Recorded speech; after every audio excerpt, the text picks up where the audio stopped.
The National Broadcasting Company presents The Adventures of Sam Spade, Detective.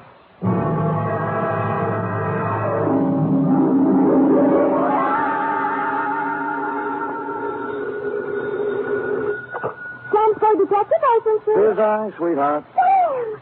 Oh, I was worried to death. Just awful. Glass all over the floor, holes in the wall. That was just business going on as usual during altercations, F. Well, what was it all about, Sam? They tried, Effie, just tried to pluck my feathers and cook my goose. On Thanksgiving, too. How could they? Oh, they were a mean lot. Are you all right? Hale and hearty, every giblet in place and not a feather ruffled. Did you have a nice Thanksgiving? Oh, it was heavenly. Mama had a turkey dinner, sage dressing, cranberry sauce, candy jams. Hard cider? A little. Come clean, Effie? Well, I had 2 glasses. Everyone was there. Cousin Gertie, Dwight, Mrs. Flash. I was disappointed when you didn't show up, Sam. Did you have Thanksgiving dinner? Sure. Sam? At the Helping Hand Rescue Mission, where there's plenty of free parking and never a cover charge. For further details, consult the report, which I will presently be down to dictate on a tasty chronicle of foul play. The Terrified Turkey Caper.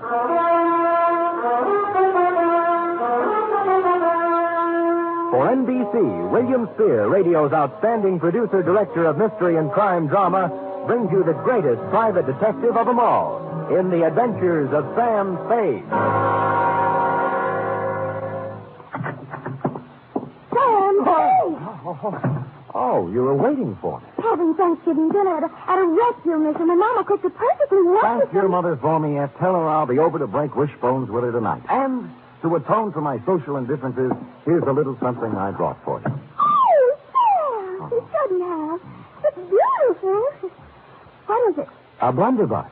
A blunder what? Buff, as in step to the rear of. Oh. Well, what does it do? Shoot, Seth. It's a gun. Our founding fathers used it in foraging for feathered food when they settled this abundant continent. And it's mine. To do with what you will. Where'd you get it? Pencil boy? Yes, Sam. Who gave it to Pad you? open? Oh, yes, but I don't know. Knees crossed? Did you mean the founding father? Don't peek.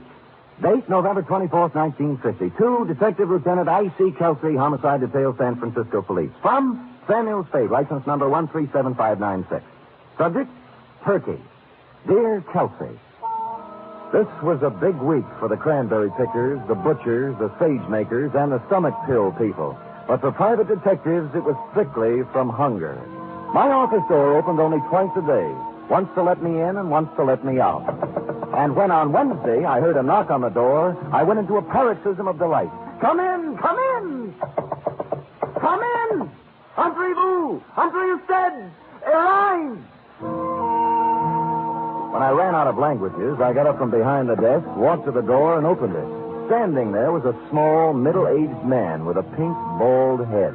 His blue serge suit needed pressing, and he was nervously fingering a strawberry birthmark under his left ear.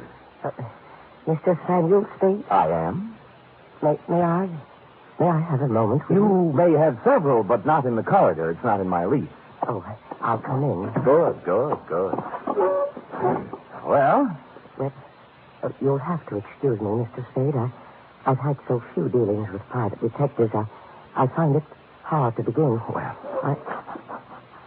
Perhaps I shouldn't have come at all. Goodbye. No, wait a minute. Maybe I can help you. Well, you see, Oh, what's the use? You won't believe me. Nobody does.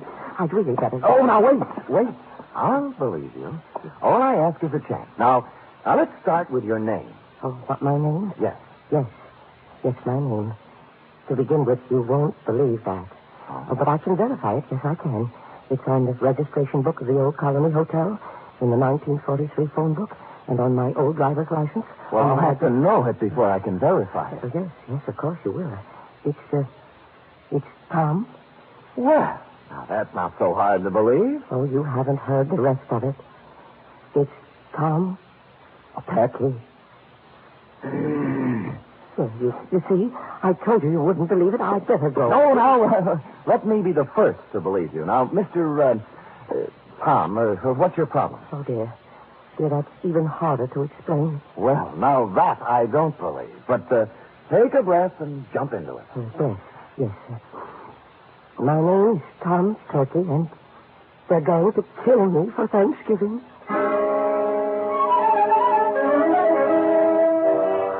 Well, I had asked for it, and I had gotten it.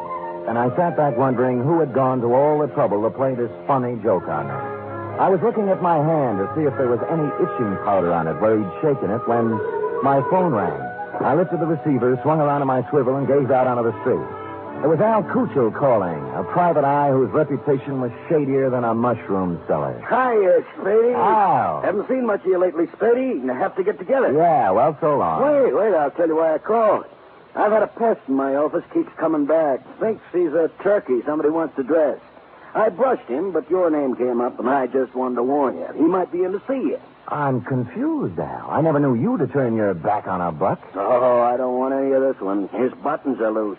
My advice to you is to bounce it. Well, we've never traded advice before, Cuccio. Why now? Well, after all, we're in the same racket. If we can't help each other... Oh, sure, Al, sure. I appreciate it. Give me a ring. We've got to get together sometime. Yeah, when I get a free night, we'll Jimmy parking meter. Yeah, we...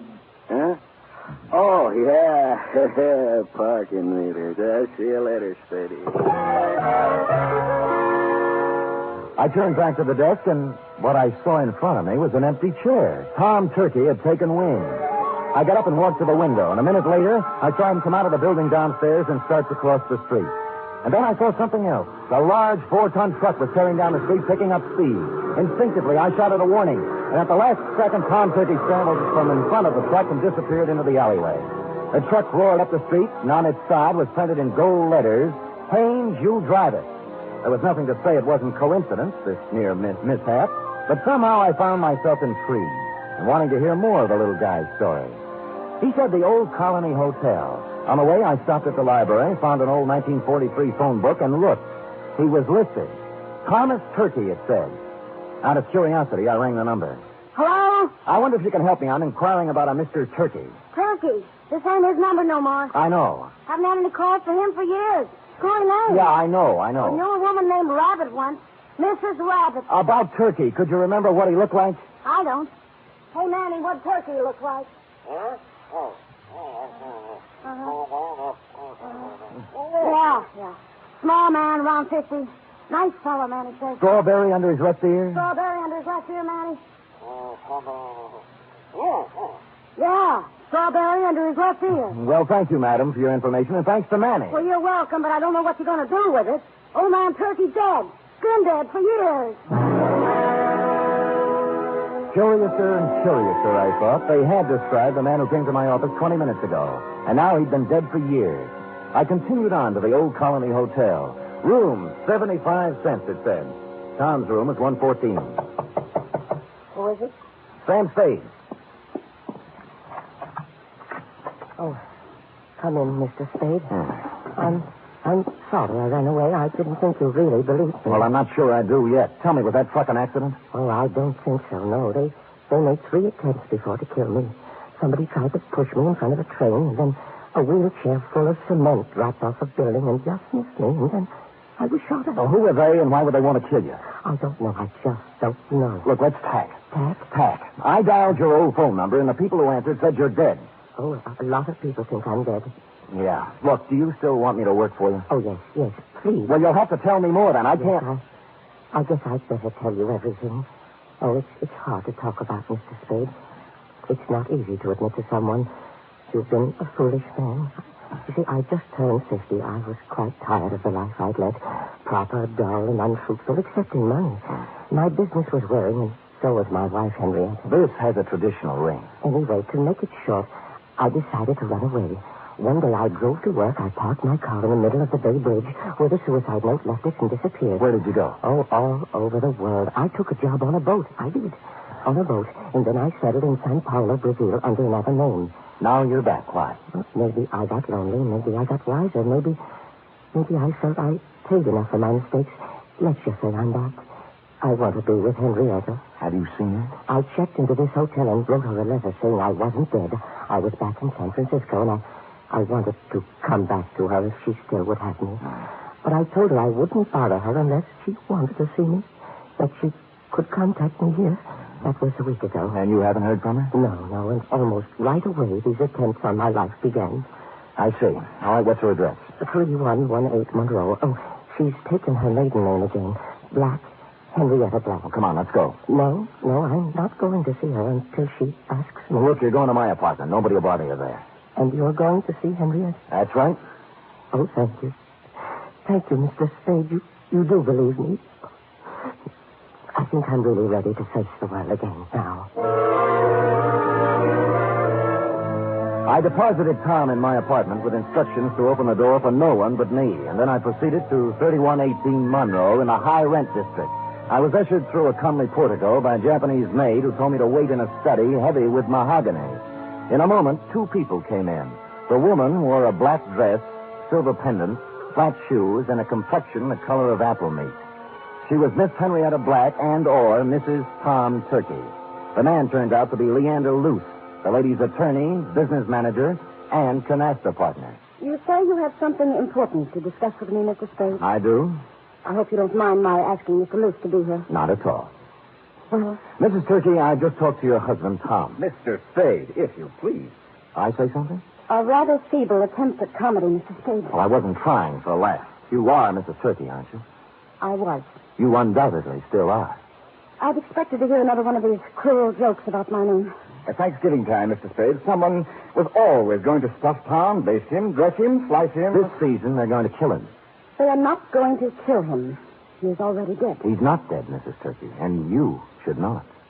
I should. Yes, he sent you a letter saying he was back in San Francisco and wanted to see you. Mr. Spade, this has gone absolutely far enough. Not quite. What about the letter? I know of no such letter. I see. Well, thank you for your time. I'm sorry I bothered you. Oh, you used bad judgment in coming in the first place. Yes, maybe you're right. There was falsehood in this someplace, Lieutenant, and it stuck out like a fat girl in slack. The only thing to do was to go back to my apartment, get Tom Turkey, and confront Mrs. T with her husband in the flesh.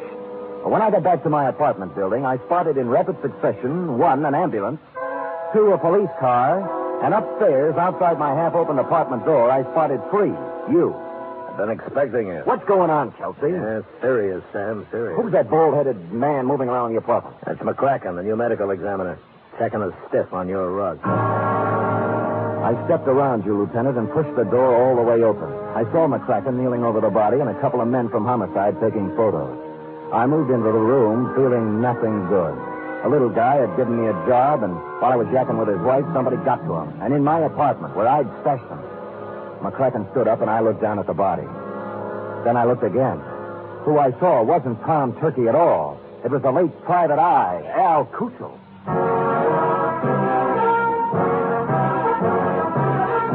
You are listening to the weekly adventure of radio's most famous detective, Sam Spade.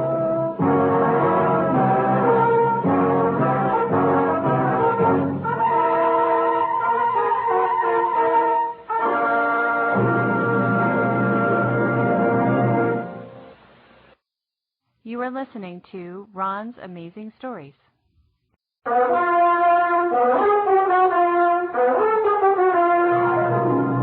And now back to the terrified turkey caper, tonight's adventure with Sam Spade.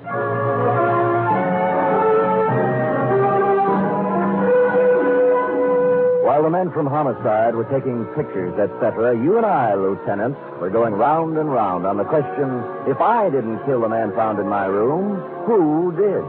And you were sufficiently impressed with my insult, Kelsey, not to hold me for the murder. We bowed to each other, and I left. Thinking back to the truck that had almost run Turkey down, I went to the Haynes U Drive truck rental garage.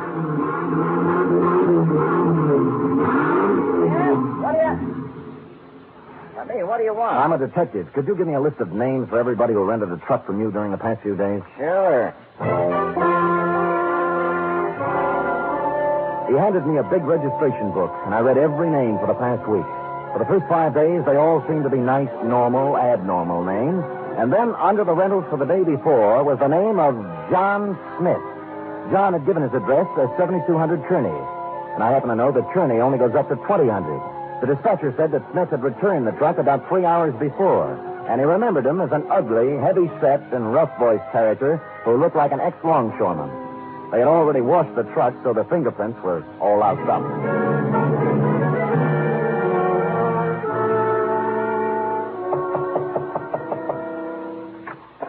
Well, it's Mr. Spade again. Look, I'd like to speak with Miss Black, if you don't mind. Come in. Come in. Thank you. This way, into the den. Right. Well, I was sure you'd look into this affair a little more and realize that it was just a blind alley, a hoax of some kind. Where's Miss Black? Oh, she's upstairs, lying down. The whole affair has upset her, and she asked not to be disturbed. I think the wisest course of action for you, Mr. Spade, is just to let the matter drop. You can't let a murder just drop, Mr. Lewis. The police wouldn't hear of it. Huh? Murder? Who? An untracked private detective named Al Cuccio. Well, what does this have to do with Henrietta Black? Al Cuccio called me earlier today and said that Tom Turkey was a crackpot, a little man with delusions. He tried to top me off taking his case.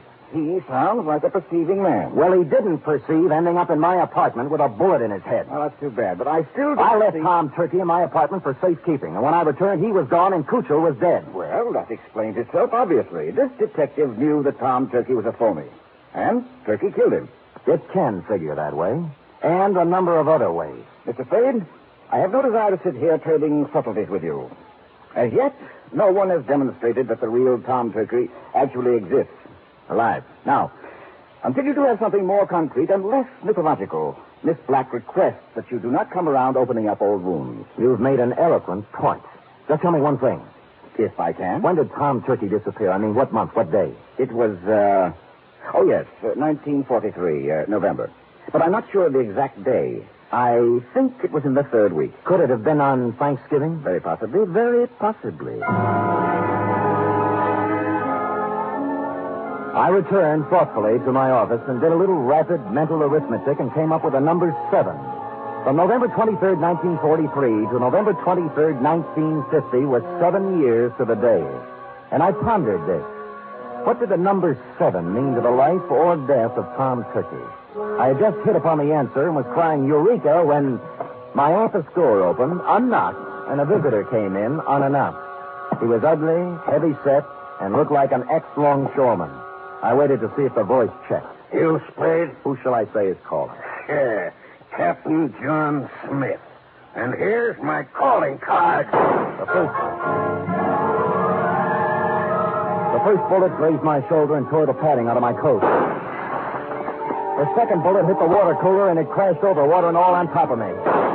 Where the third bullet hit, I wasn't sure at the time because darkness came rushing through my head like a freight train.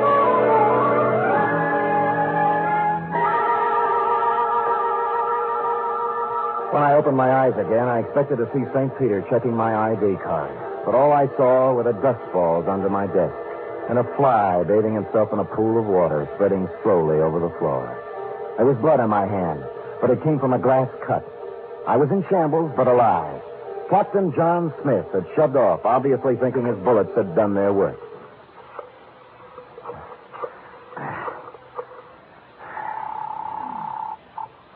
Homicide, Lieutenant Kelsey. Sam, Kelsey, have you found anything more about Tom Turkey? Nothing, Sam. Frankly, I'm beginning to wonder if there is such a guy. Well, clever, Kelsey. A few minutes ago, a gorilla by the name, believe it or not, of Captain John Smith just tried to kill me in my office. Oh, go on, Sam. I find it hard to think. You find it hard to think, period. Really, Sam? Did you get him? No, but my office is a wreck, and there's a hole blasted in my wall big enough to put a basketball in. Well, what did he use, a bazooka? I figured dum-dum bullets. Dum-dum? Well, that's illegal, ain't it? Kelsey, doesn't it strike you as significant that every attempt on Turkey's life has been vicious, as if someone not only wanted to kill him, but also mutilate him? Yeah, now that you mention it.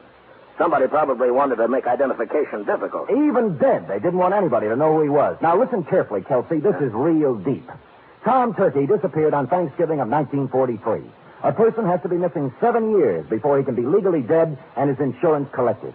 Now, if someone had Turkey insured, they could collect the day after this Thanksgiving, if Turkey didn't show up before. You mean somebody's trying to kill him for the insurance? I would say so, Kelsey. I would say so. Now, hurry up and find him.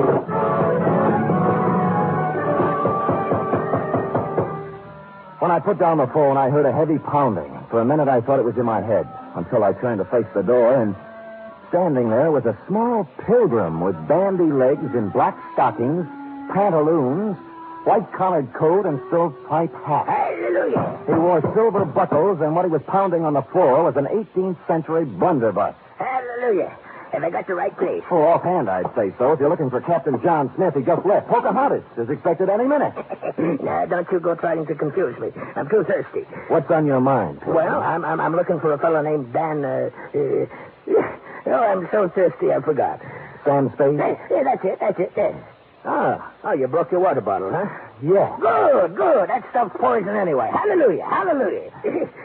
Hey, say, do you happen to have any hard cider around? Fresh out. Oh. And I'm kind of thirsty, you know. Any type of corn squeezing? Here, try this, Dad. Yeah.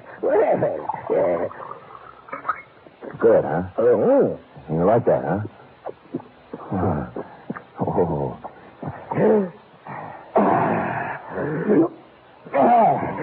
Follow me. But before we go, do you suppose we could have a little something for the road? It's bitter cold. I gave him a little, but not too much, because I didn't want him to lose his way. He walked me right down Market Street so he could look in the liquor store windows. He said it gave him a comfortable feeling to know there was so much good in the world. And then we turned right a few blocks until we came to the Helping Hand Mission. Across its gray front, a banner promised special holiday food and comfort to the unfortunate. And on the street in front of it, there was a brass band sending out signals to the fraternity that any minute the great feast of Thanksgiving would begin.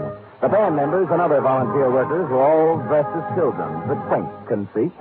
My pilgrim led me to a dark corner of the clubroom, and sitting there unhappily was none other than Tom Turkey. Hello, Mr. Spade. Oh, hello, Tom. What happened to my apartment? And why did you run away? Well, I was afraid. You told me not to answer the door until you came back. Well, somebody knocked on the door and said it was you, so I opened it, and two men came in. Tell me, was one of them Al Cuccio? Yes, the detective. The other man was a big, ugly-looking fellow, and when they saw I was alone, they started arguing. About what?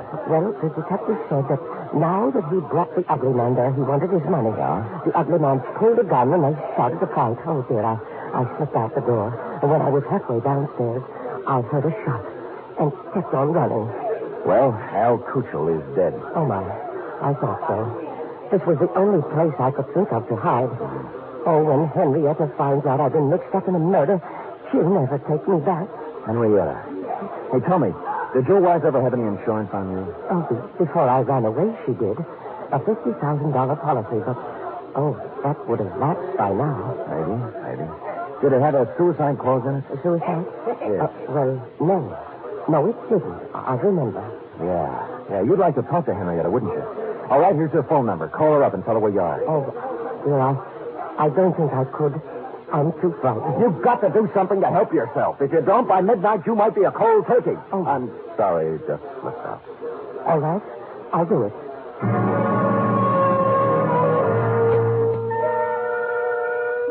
Well, he went and made the call. When he returned, he said that a man had answered who said Henrietta would come down and pick Tom up. He didn't want to wait, but I sat on him. The pilgrim brought us a dish of turkey dinner, saying he couldn't stand food himself, and we munched a spell.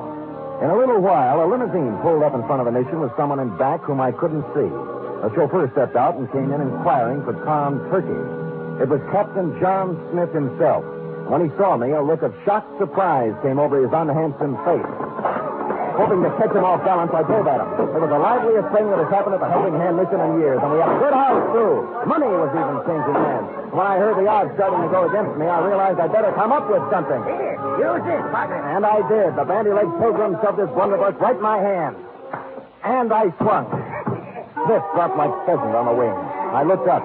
The passenger from the limousine was just coming in. Yeah, what's the meaning of this? It means, Leander Luce, that you're not going to carve Tom Turkey up for your Thanksgiving insurance policy. Hallelujah.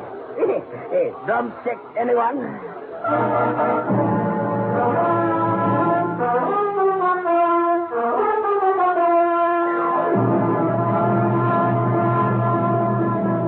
Period. End of report. Sam, I don't understand. Well, it's as plain as the cranberry stain on your dress, huh? Luce, as Henrietta's business manager, had her power of attorney. And secretly, he kept making the payments on Tom Turkey's insurance policy. Oh, and then he'd collect for Henrietta and keep the money himself. Effie, sometimes your lightning mind frightens me. Now, go type that up.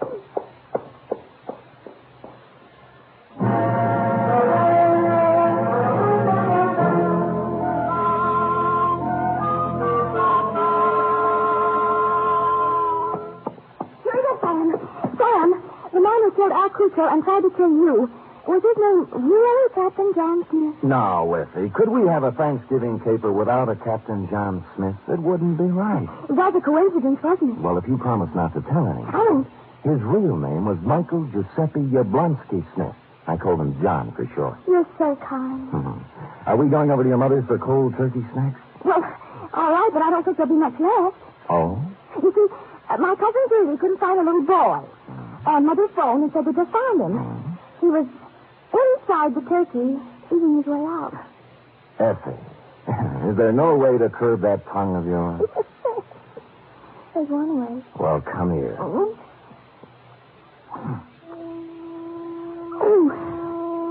good night, Sam. Good night, sweetheart.